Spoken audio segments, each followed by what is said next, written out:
Hi everyone, it's me again, and Squish Gang is present. Kind of, you can see through the mesh of the chair, there's more besties. And today we're going to be revisiting Amberlynn Reid, because I want to. Take with that what you will. A few months ago, I put out a video called The Rhetoric of Amberlynn Reid. I'll put the thumbnail in right there. And that video I really enjoyed making, and I thought it was really cool to kind of do an over-encompassing kind of video on why I think she's interesting and why people talk about her and how a lot of the criticisms expand beyond her weight, despite the fact that she wants to say that it's not, and that there are essentially very few criticisms that are not based on her weight, rather that people will point out her actions because of her size. I will say that at least for me and this channel is not the case, and we'll see that today based on the videos and stuff that we're going to be commenting on in the recent wave of Amberlynn Reid. I also want to thank Rose Forever New York for sponsoring this video, and I'll be more on that in a little bit. But links, sources, Amazon, Patreon, ways to support the channel, including the sponsor link, will be down below. Thank you to my iconic Patreon bestie slays. I'm trying to think of something to do for y'all. Maybe some sort of live stream. I don't know. I'll think of something. But I want to do a little bit more for you guys. So suggest some stuff down below if you're part of the Patreon, actually, because that would be kind of cool. Like I said, I made a Rhetoric of Amberlynn Reid video in the past that will be linked in the cards in the description as well. But recently, she's been kind of on this part of the cycle, which we'll get into that a little bit more in a minute, kind of regarding like this concept of dehumanizing and fighting with reaction channels all the time, as if that's not the same old stuff. It's been happening for years at this point. Recently, she's kind of gone on this tirade about the concept of dehumanization and how people have taken her voice away from her, despite the fact that she has, you know, the common comment is, okay, yes, you're dehumanized and can't speak to 200,000 subscribers. So we're gonna do a quick catch up on Amberlynn Reid since the last video I made, which was around the spring, I want to say March or February.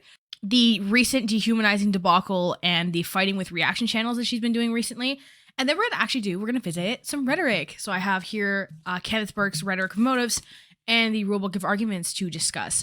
For those of you who are new to the channel, I talk about rhetoric and media figures pretty often, kind of with a gauge of trying to have some more critical discourse on the internet in a way that is not overtly intimidating and kind of annoying academic font, okay? So before we get into the first part of the video, we're going to talk about today's sponsor, Rose Forever New York. For those of you who've been here for a little while, I've actually worked with Rose Forever New York before. I worked with them for my part 2 video on my 2016 manifesto. If you still want a part 3 for that, let me know also. I worked with them back in March to showcase the long-lasting floral arrangements, and I'll have a little clip of me muted or whatever right here, just kind of showing them.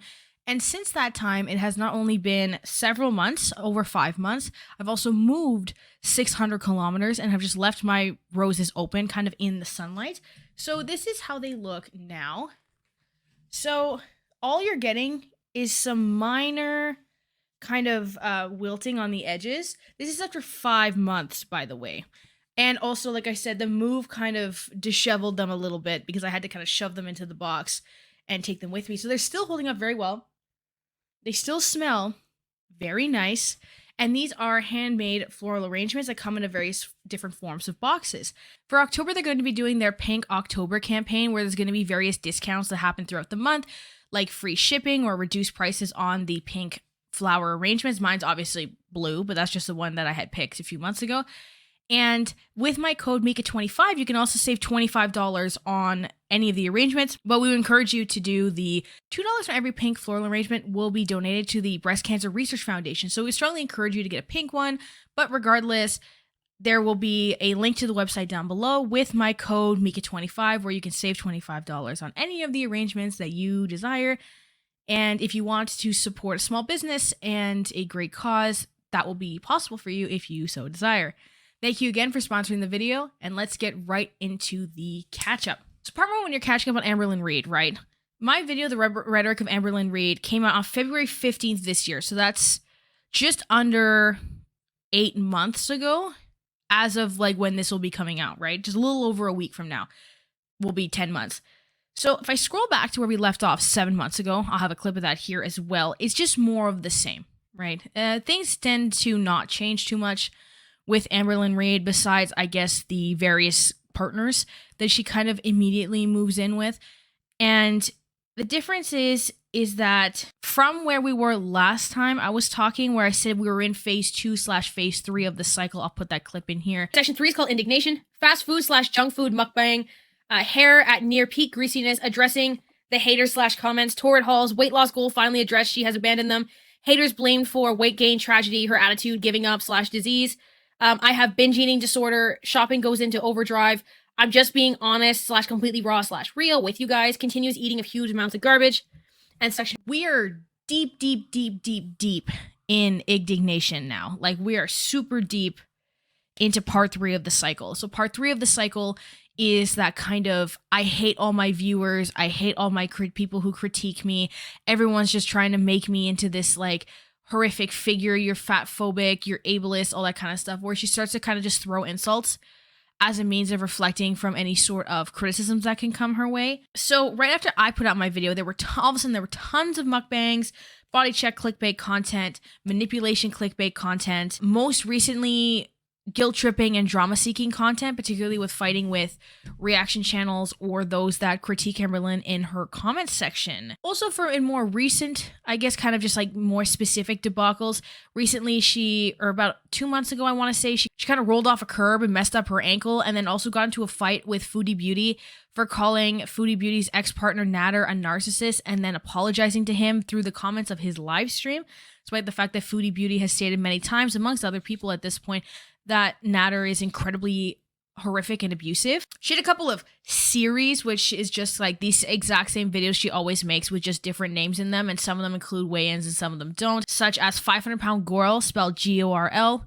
which again, I've have a clip of making that joke before. So Raw randomly started numbering vlogs from 1, even though she's been vlogging for like 8 years. Don't know what that's about. And also got on a weight loss medication called Ozempic. As of right now, it is unclear if she is still on it. Was actually complaining that it wasn't curbing her hunger or solving her issues as much as she wanted it to, despite criticizing people for saying you're taking it too lightly and you're considering it as a magic cure. And here we are anyways, right? More or less the same old, right? Every video fits into some section of the cycle, as it seems to always have.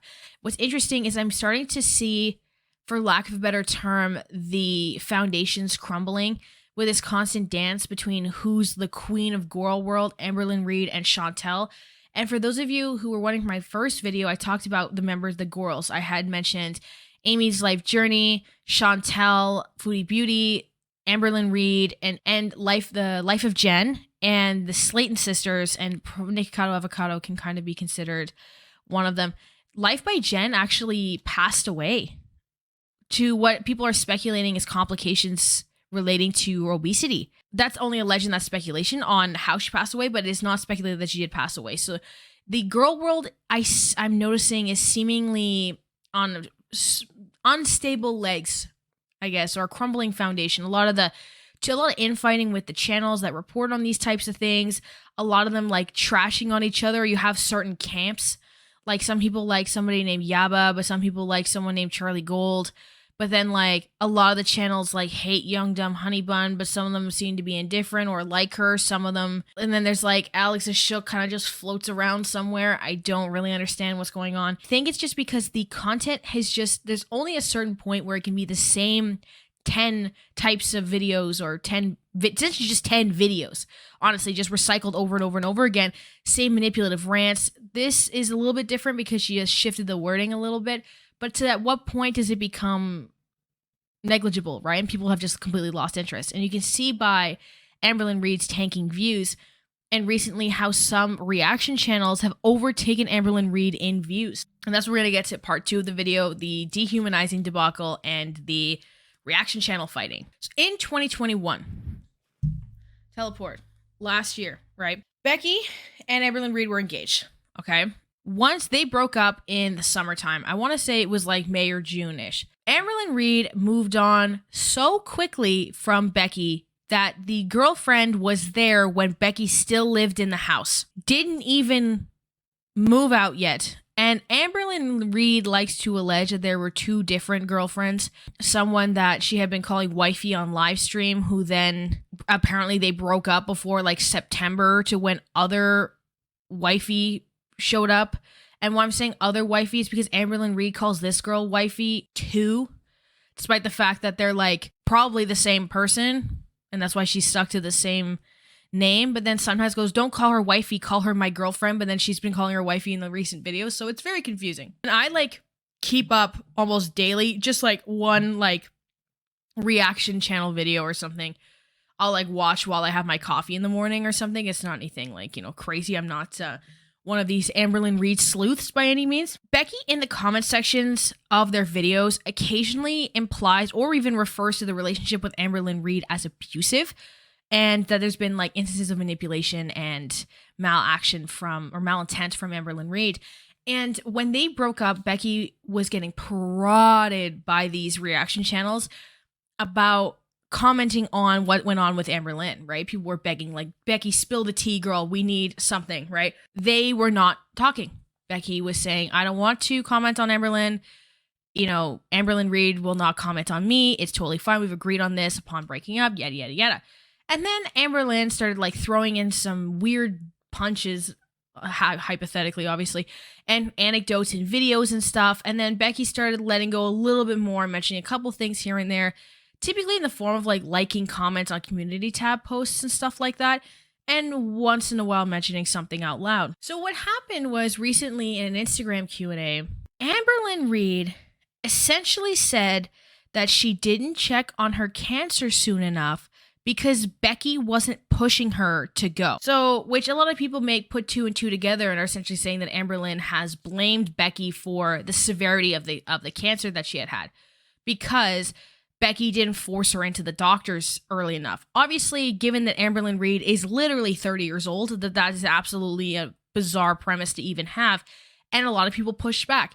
This is, I find, the start of this recent arc of I'm not human because of the criticism you're giving me, which we'll get to in a second. I think that's where it started, and that's where Becky started going a little bit like, you know, not off the rails, but like was like, okay, well then I'm gonna mention what I want or push back in how I want because this is like absolutely ridiculous. So Becky mentions that Ricky and Eric, I believe, the three people that Amberlynn lived with in Yeehaw, Kentucky. Well, all Kentucky's kind of Yeehaw now, isn't it? But you know, like outside of Lexington. So like Amberlynn lives in Lexington right now, which is apparently a city. I'm not American. Thank you. Wanted to mention that again. So I don't really know what Kentucky looks like or how it works. But apparently Amberlynn lives in Lexington, which I would assume is a city of a couple 100,000 probably. And then like Eric and Ricky and Becky and it used to be Amberlynn lived like pretty far out of Lexington, but still like that was the nearest city to my recollection. When they all lived in that little house, apparently they all pushed Amberlynn to get a diagnosis to go check because of the bleeding or whatever. And Amberlynn, because if it's not Amberlynn's way, it's nobody's way, refused.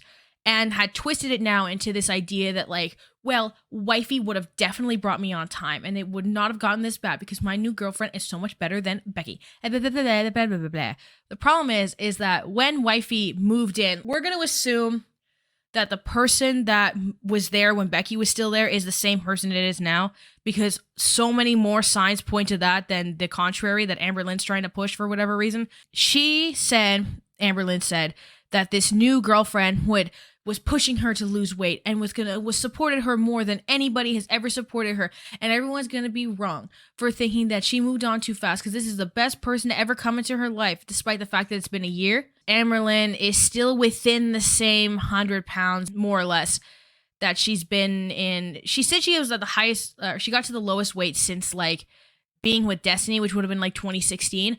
But has recently talked about that she thinks she's gained weight. So I'm imagining she's gone back up within that 100 pounds. So she's in the same place, okay? I know to a lot of people, 100 pounds obviously is a lot of weight. 100 pounds is how many kilos? It's 2.2, right? So around 45 kilos, I want to say. I'll look that up right now. My parents are boomers. So I'm Canadian, but my parents are boomers. They learned the imperial system. So my weights are always in pounds in my brain. That was a really good guess. It's 45.35. Okay.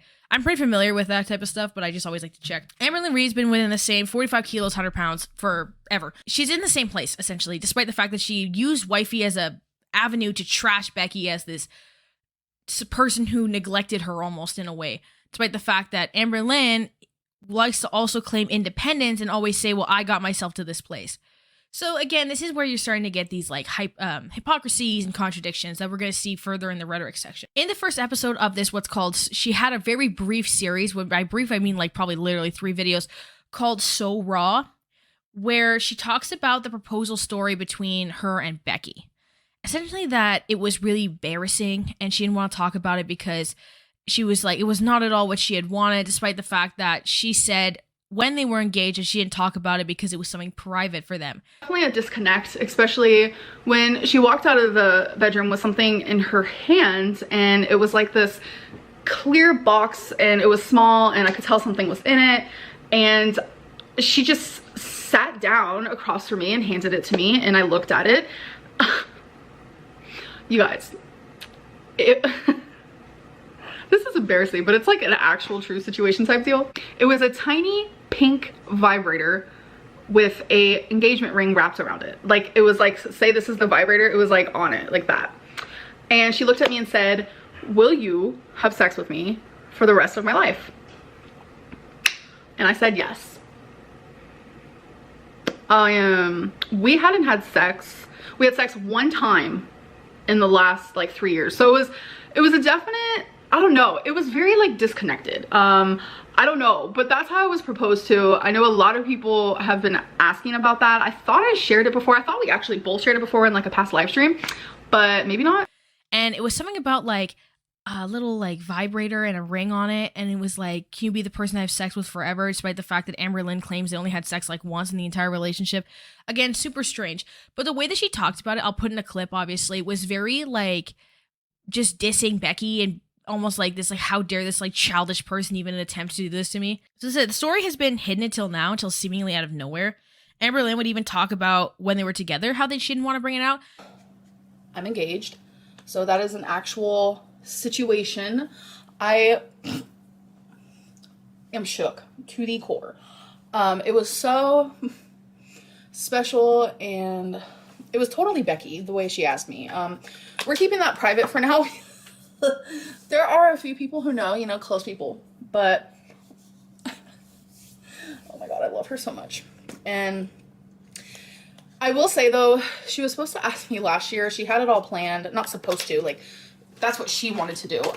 And I think it's because of that Instagram Q&A backlash of like essentially blaming Becky for the acceleration, the stage that her cancer was on when she got operated. I think she was trying to almost show that Becky has neglected her wishes all of the time by being like, well, Becky even proposed to me in a way that's embarrassing, you know? So people got mad in the comments of this video, naturally, and said that Amberlynn shouldn't be talking about Becky in this way because Becky has been so respectful in not talking about Amberlynn in very minimal instances, and also typically only when directly asked or put forward something. Amberlynn twisted it into, you are dehumanizing me and taking away my experiences. Amberlynn conflated, don't talk shit about somebody who you have promised not to publicly on this massive platform, who has been nothing but respectful to you to the most part on these public platforms and just wants to be left alone. People saying, don't talk about them because that's not what they want from you, and y'all agreed to dehumanization. Because Amberlynn essentially is conflating, if you can't talk about something on YouTube for money, you are not entitled to that set of memories anymore. The memories have thus, and the experiences have thus been taken away. So something else I want to talk about is dehumanizing. This is not a pity me party. This isn't like, let's get out my small violin because Amberlynn Reid needs pity or sympathy. That's not it at all. I just feel, based on recent events, I mean, it's been like this for years, but I just feel like lately it's been a lot. Like, it's been a lot. And I feel like I'm being dehumanized in a way. So I do want to put up the definition of what it means to deprive someone or something of human qualities. like personality, dignity, subject someone to inhuman or degrading conditions or treatment. So the part where it's like you deprive someone of qualities and personality and stuff like that, I feel like that's happening to me. I feel like I can't express how I feel. I can't share certain things that have happened to me without people pretty much saying, no, you can't feel this way. You can't be this person. You can't share these things. Especially when I share hobbies that I enjoy. No, you can't. That's not actually who you are as a person. You're just trying to be someone else. Another really big one that I forgot to mention in this video is when I do share things about my past, people say, no, that's not true. It's almost as if you guys forget that I'm a human who has had experiences in my life.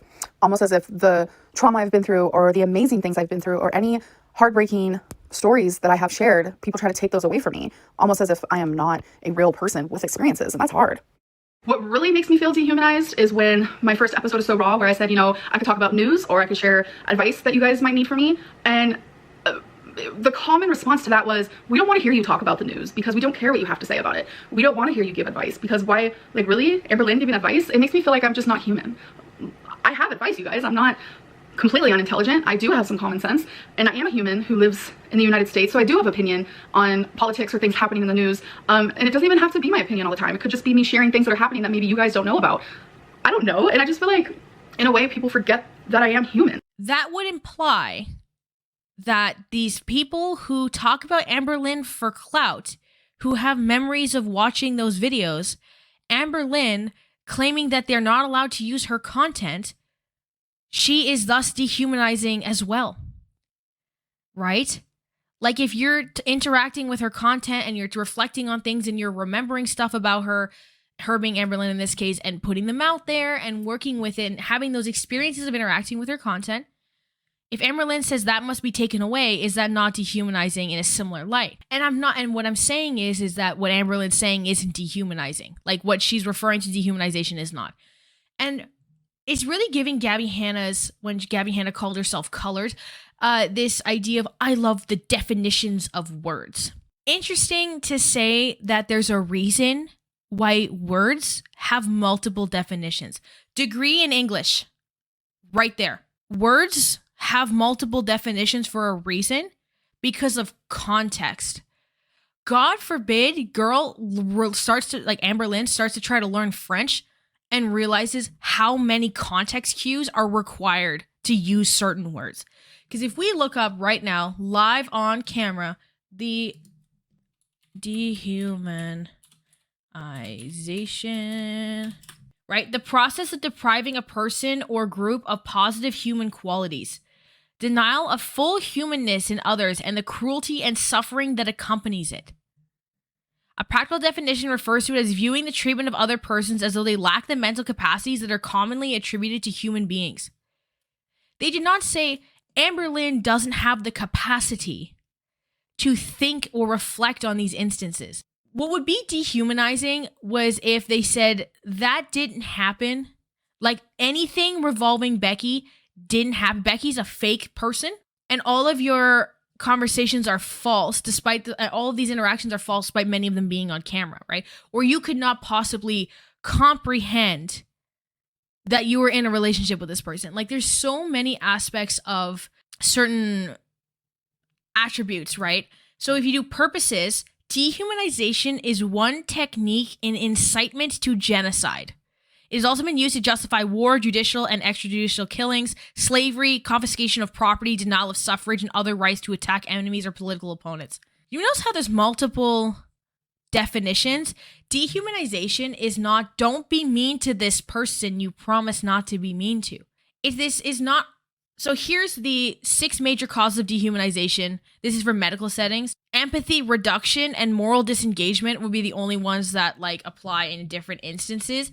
And empathy reduction, it's not because of this idea that it's inherently false. It's because these reactions and instances of how Amberlynn has mistreated Becky in the past are caught on camera and posted to her own channel.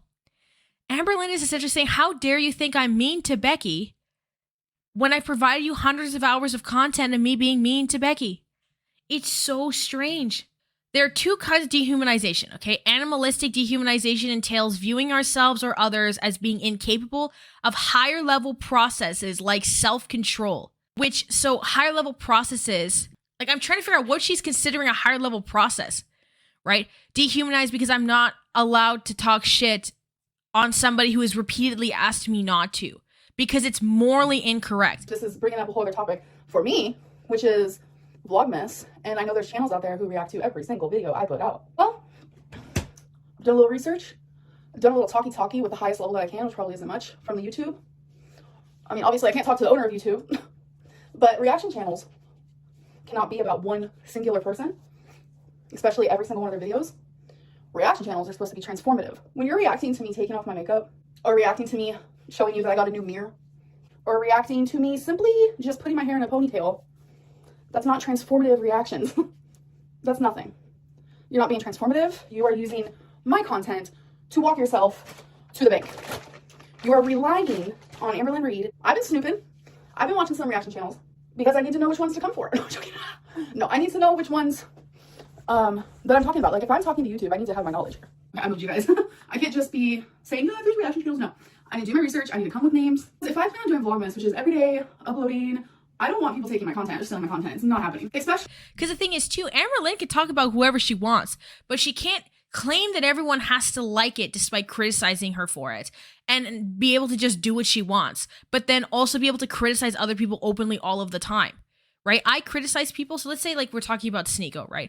So I had made a video on Sneeko. It's right. It's like in my content on my channel or whatever. And Sneeko reacted to me on live stream. Okay. With a video of Mr. Beard as well. Right. And went back and forth and called me fat, stupid, and ugly, and slow, and all that kind of stuff.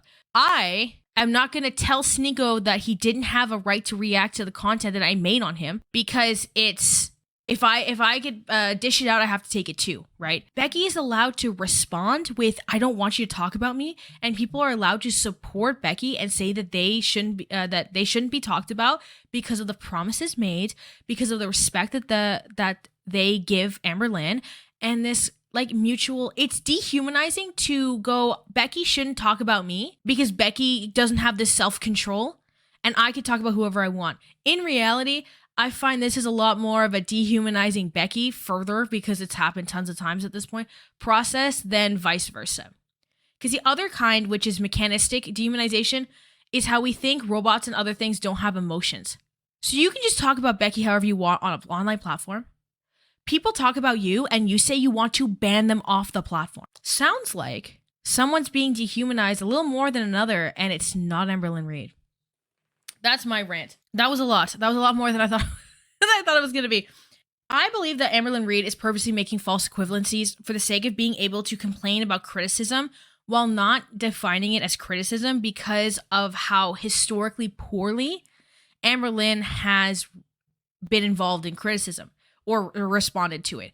For example, I would say reacting to me lying, which has become a meme, which I love, and the reacting to Zachary Michael reacting to me video, which if you look, Zachary Michael's reacting to Amberlynn, reacting to me, me reacting to Amberlynn Reid, reacting to me, reacting to Amberlynn Reid, like type video, which I'll put the thumbnail up here, which has more views than Amberlynn Reid's video.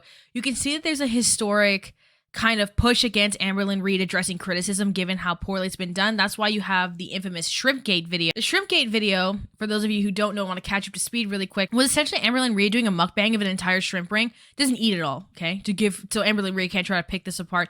Eats a few shrimp from a shrimp ring and essentially is super smug and complains that like her and Chantel Foodie Beauty are the biggest victims on the YouTube platform. Not that they're like bad people, right? Like Amberlynn, who is further dragging the fiance that she moved another girlfriend into the house while they still lived with them. Amberlynn, or the, Amberlynn that defends Chantel Foodie Beauty, whose last video was my first hijab. So with Chantel, who's famous for racist drunk Cuba tirades and platforming an abuser. Do you notice how I'm never mentioning how much Amberlynn Reid like weighs? The only time I mentioned it was she's in the same, more or less same state of physical health in the last couple of years. And the only reason why that is relevant is because it's me saying that Amberlynn's criticism of Becky is unfounded, that this reality that Amberlynn constructed as a means of kicking Becky to the curb kind of thing. Because if we can ignore the weight, if you want to say Megan was attacking the weight by saying the same 45 kilos, blah, blah, blah, blah. Amberlynn has the same attitude, makes the same content, does the same cycles, addresses people the same way, makes the same rants, has the same poor habits, and that's outside of eating. We're talking about shopping, sleeping, like all these different types of things. There's so much that has just been stagnant for years, completely outside of weight or Becky or anything like that. It's just like proving that this wifey person was not the miracle that Amberlynn said they were going to. The next few videos, Amberlynn proceeds to continue guilt tripping people, audience reaction channels. Heavy feeling on my chest of like, oh my God, so do I choose health or do I choose, money because I need to put a roof over my head? I need to put food in my fur baby stomachs. I need to be able to take them to the vet. I need to be able to pay for electricity. I need to be able to buy toilet paper. Like, so do I choose health or do I choose career? And I choose health. I choose health without a doubt. And the only thing I can wish for myself and for the community following me is that it'll change. The people who want to see me fail, who enjoy seeing me at almost 600 pounds, those people will go away. And I'm hoping that I will find a different type of audience because I know that I'm not insanely boring. I honestly, my content, I remind myself of a lot of people that I watch on YouTube, just very simple vlogs. Like that's the type of content I like. And I know there's a very large portion, thousands of people, viewers who also enjoy that type of content as well. So I'm not scared in that sense. There's so many different type of YouTubers out there. And so that means there's so many different type of viewers who like different type of content. And regardless of my weight, I know that I'm going to get views. I just hate that like my channel was popular because of my size. And at the height of my depression and the height of my weight, me at my biggest, me at my bedridden state, that is when I got the most views. And me at my happiest and me losing weight and me being successful is when I get the least views. You guys have to literally look at that. A lot of people always tell me, why do you scream fat phobia and stuff like that when it's not true? It is true. Like if you read the comments, like some of the things that I see are so horrible. And honestly, it follows me into my Instagram DMs.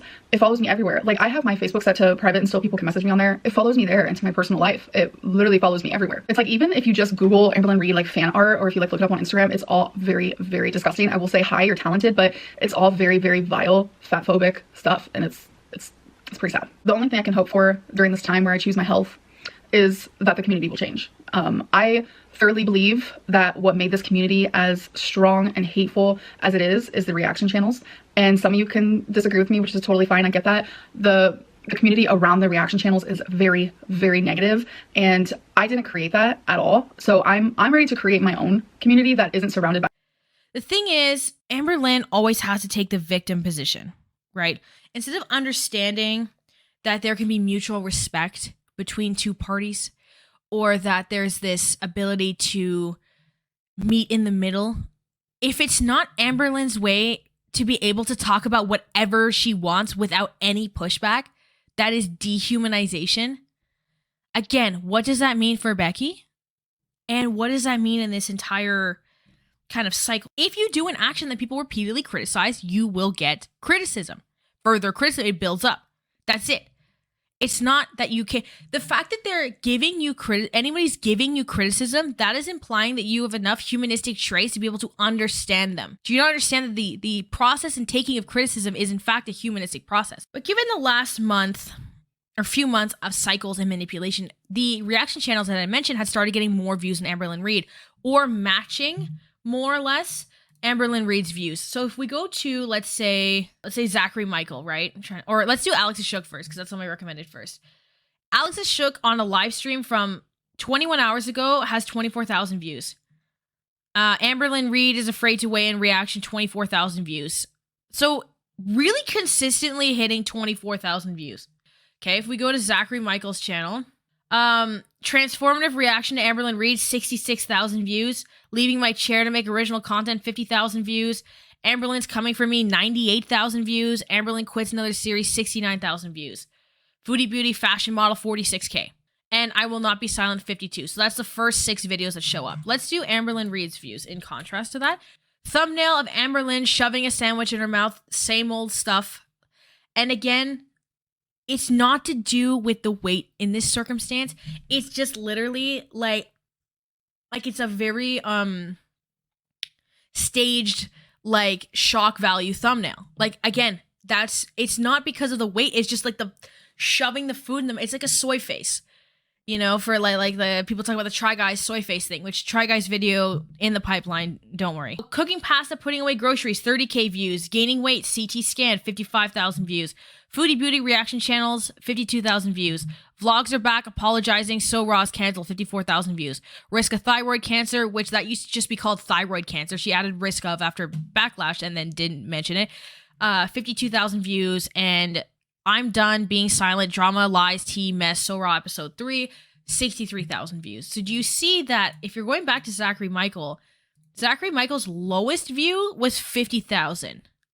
So his 46. So his lowest was around the same views as Amberlynn Reid, and 98,000 views, 66,000 views. Those are 69,000 views. That's higher than Amberlynn Reid. Like, and Zachary Michael is consistently getting higher view counts than Amberlynn. So now Amberlynn has gone on this tirade, essentially saying that drama channels need to be, reaction channels need to be canceled or taken off the platform. She's going to start striking people, particularly Zachary Michael, for non-transformative content. Now, Ethan Klein from H3H3 Productions had already gone through a lawsuit defending fair use for reaction content. So there's already a legal precedent set for this not being the best idea ever. On top of the fact that Foodie Beauty has attempted to strike Zachary Michael in particular before. And if you can see by the view difference, not to mention the fact that Zachary Michael does Twitch streams and has merch, Zachary Michael likely makes more money than Amberlynn does. And Amberlynn has mentioned that she has poor money habits in the past. Like, I think if she's going to try to fight Zachary Michael legally, it's not in her favor. She's not punching down in the way that a lot of these people try to punch down, right? Like Natter's just striking people left and right. Typically people with under 10K subs, because how are they going to fight him? But hypothetically, if Natter strikes me, we live in the same province. I think probably I have more money than Natter, and that's saying something. So people will fight, right? The idea that Amberlynn can just swing at whoever she wants. Again, assuming that these other people don't have processes or morals.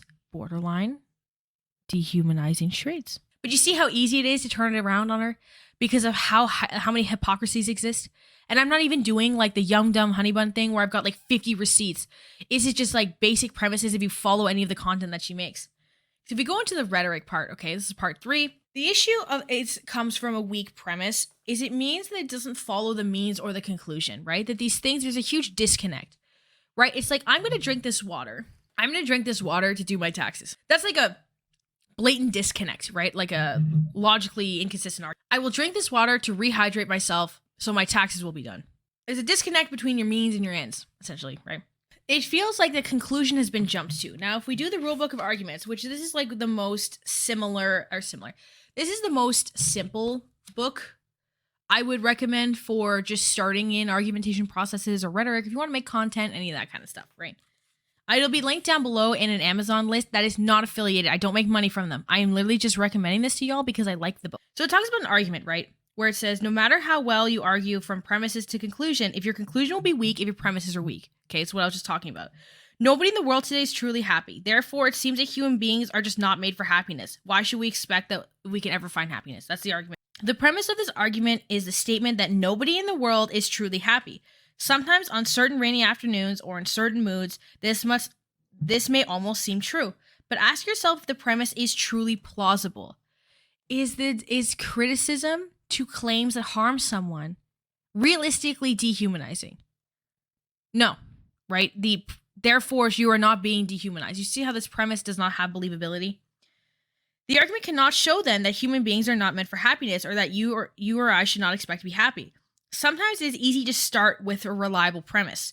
You may have a well-known example at hand or reliable sources that clearly are in agreement. Other times it is harder. If you're not sure about the reliability of a premise, you may need to do some research and or give an argument for the premise itself.